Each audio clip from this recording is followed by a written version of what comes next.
নমস্কার, আপনারা দেখছেন বার্তা হরিণঘাটা। সুরমঞ্জরির শাস্ত্রীয় সঙ্গীতানুষ্ঠান।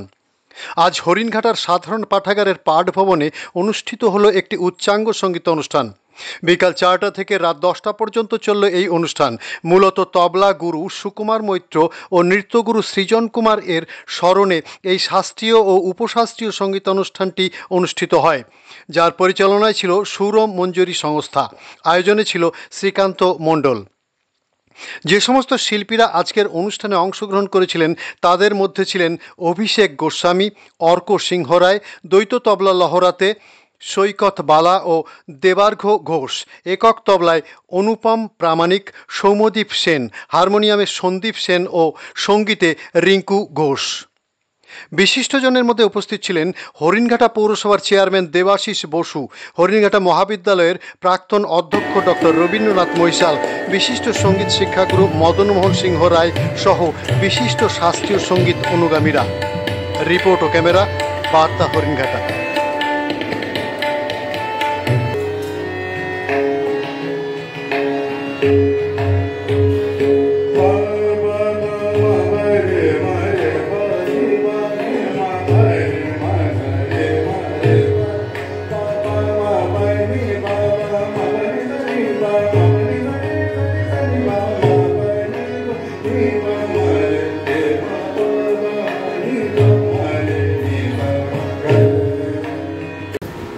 আমার অফিসে গিয়ে নেমন্তন্ন করে এসেছিল শ্রীকান্ত মণ্ডল। আমি এর আগেও একটা সারা দিয়েছি, আজকেও আসলাম, দেরি হয়ে গেছে, প্রচুর কাজ পড়েছিল। আপনাদের সবাইকে ধন্যবাদ জানাই। অনুষ্ঠান উপভোগ করুন। আমরা একসঙ্গে এই অনুষ্ঠানটিকে একটু চেটে একটু দেখে ভালো থাকবেন। মানুষ এখন সম্বর্ধনা জানাচ্ছেন শ্রী শ্রীকান্ত মণ্ডল, শ্রী অভিষেক গোস্বামীকে।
গৌর মন্দার গাইবেন অনুশ্রী বিশ্বাস এবং তবলায়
আচ্ছা, আজকে একটি ক্লাসিক্যাল পর্যায়ের অনুষ্ঠান হলো, ঠিক 4-5 ঘন্টা ধরে অনুষ্ঠান হলো।